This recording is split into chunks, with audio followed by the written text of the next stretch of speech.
Hey guys, welcome to another Lunchtime review. Today I'm going to try one of these Trader Joe's. It's called French Onion Mac and Cheese, which sounds wonderful because I love French onion and mac and cheese. It is with Swiss and Cheddar cheeses, croutons, and roasted onions, and it is a frozen dinner. It's an 18 ounce, 1 pound, 2 ounces, or 510 gram meal. We bought these at Trader Joe's, of course. It was $4.99, which I don't think is too awfully bad, counting on it's probably, it's 2.5 servings in the container. 1 cup, or it's 200, there's 370 calories. If you eat the whole thing, it's 960 calories. So it's not low calorie by any means, but there's the other info if you want it. Let's see, directions. Of course, we have oven directions here if you want. Of course, we don't do no ovens, but there they are if you want the oven directions.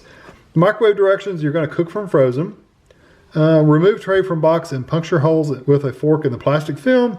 Microwave on high for 7 to 8 minutes. I'll just split it in half and do 7.5. Or until cooked thoroughly. Let stand 1 minute. Remove film, stir, and serve. So let's see what it looks like. Usually with these meals, I always complain about the croutons. The croutons are just sitting on top, so they're not going to get as crunchy. They'll get watery or squishier. If they'd give me a pack where I could just sprinkle them on top after the fact, it'd be better, but we'll see. Well, maybe they won't be that bad. So I'm going to poke just a couple holes in this plastic and get it in the microwave and I'll be back when it comes out. All right, so here it is out of the microwave, and the croutons do get a little soft. I can feel them. They feel more like bread, but I'm going to give this a little bit of a stir, like it said. I like how it got the little crusty parts on the side, but I don't know that I can break them free to actually eat them because those are, oh yeah, you can pull it off. Those are sometimes the best parts, the little brown, crispy, cheesy parts. So I'm going to stir this up really good. It smells really, really good. It smells like a good oniony kind of smell. I worry about the flavor of the cheese though and how strong that's going to be.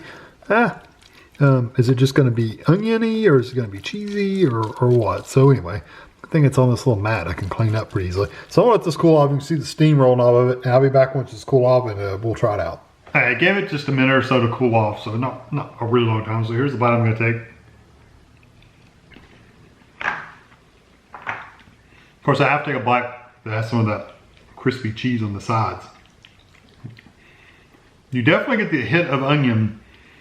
I don't know that it tastes like French onion, like a soup, maybe. I don't know. It kind of, I can see a little bit of that.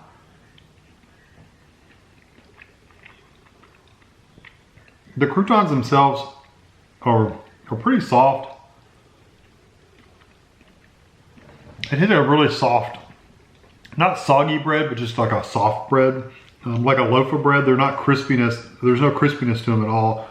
That's the only bad thing about adding them, like I said to the beginning, or at the on top before you microwave them, is that they're going to get soggy anyway. I would rather have them. Give me a package of the crushed up bread, croutons, whatever. Tape it to the top or just throw it in the box. Once I microwaved it, let me sprinkle it on the top. That way it's good and crispy and the flavors aren't going to get watered down any. I don't know. I don't know why they don't do that. I guess it's just harder to do. That being said, they're still bread-like, so they're not mushy, which is a good thing. This is not too bad. I like that it's different. There is definitely a difference there. There you go, an eyelash. There's definitely a difference in flavor for sure. The cheese is good. You really get more of the, well, you know what? I was gonna say you get more of the cheddar, but I think I get some of the Swiss as well. Yeah, it's like a thicker, like clumpier cheese, which is not bad. It just tastes like actual cheese that's melted. Yeah, I get a little hit of that Swiss in there. I think this is good. It's not like top of the line, best thing I've ever had, macaroni and cheese, but it is really good. Better than most frozen macaroni and cheeses because it does have all the onion in there, which really adds a lot of flavor to it. I'm gonna give this one a 4 out of 5. It's not quite a 5. I don't know what gourmet macaroni and cheese would be that would get a 5, but this is really good, and it would make an excellent side dish if you were having other things at evening for dinner. You can microwave this or put it in the oven and then serve it with something else if you wanted to, roast or steak or whatever. If you want it for lunch, it's good. I think it'll be filling. Just know that if you eat the whole thing, it's 960 calories. You only get a cup or two and a half servings per container. It's 370, so it's definitely not low calories. So I think it's 4 out of 5. I think it's worth trying out if you want to. I think it's good. So I hope you enjoyed this video. Thanks for watching.